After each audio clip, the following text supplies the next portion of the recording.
अब देखो, जिसने भी बोला है कि जो होता है अच्छे के लिए होता है, एकदम सच बोला है। क्योंकि मेरी मम्मी पापा अगर मेरी शादी थोड़े दिन के बाद करवाते ना, तो जब तक मेरा विवाह होता मेरे बाल ही नहीं बचते। क्योंकि मेरे इतने ज्यादा हेयर फॉल हो रहा है ना, सच में मैं कुछ दिन के बाद टकली हो जाऊंगी। छोड़ो, अब क्या, अब तो हो गई है। और नहा के रेडी हो जाते हैं क्योंकि हमें करना था हेयर वॉश, और बाद में बहुत ज्यादा ठंडी लगती। और फिर आफ्टरनून में मैं और मेरी सिस्टर यहाँ पे बैठ के बात कर रहे थे क्योंकि हमें बहुत ज़्यादा बोर हो रहा था। तो फिर हमारे दिमाग में एक आइडिया आया कि क्यों ना हम कोई मूवी देख के आए।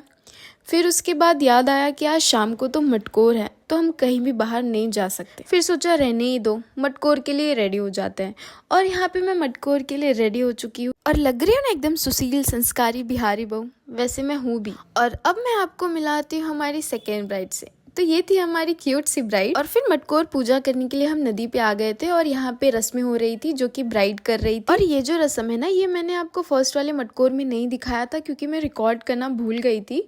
इसमें जो ब्राइड होती है ना, वो अपनी मुट्ठी से जो भी वहाँ पे औरतें होती है ना, उनको भीगे हुए चने देती है, वो भी उनकी आंचल में।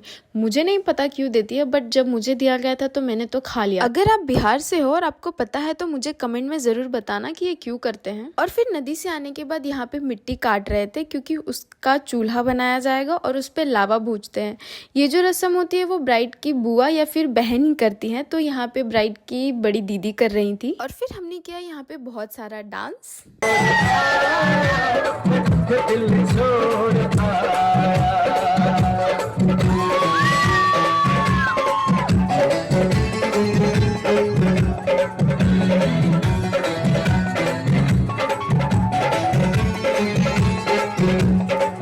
मटकोर की रस्म करने के बाद एंड बहुत सारा नाचने के बाद हम आ गए थे घर। और यहाँ पे हो रही थी गिधारी की पूजा, तो हम देखते हैं पूजा और मैं आपसे मिलती हूँ।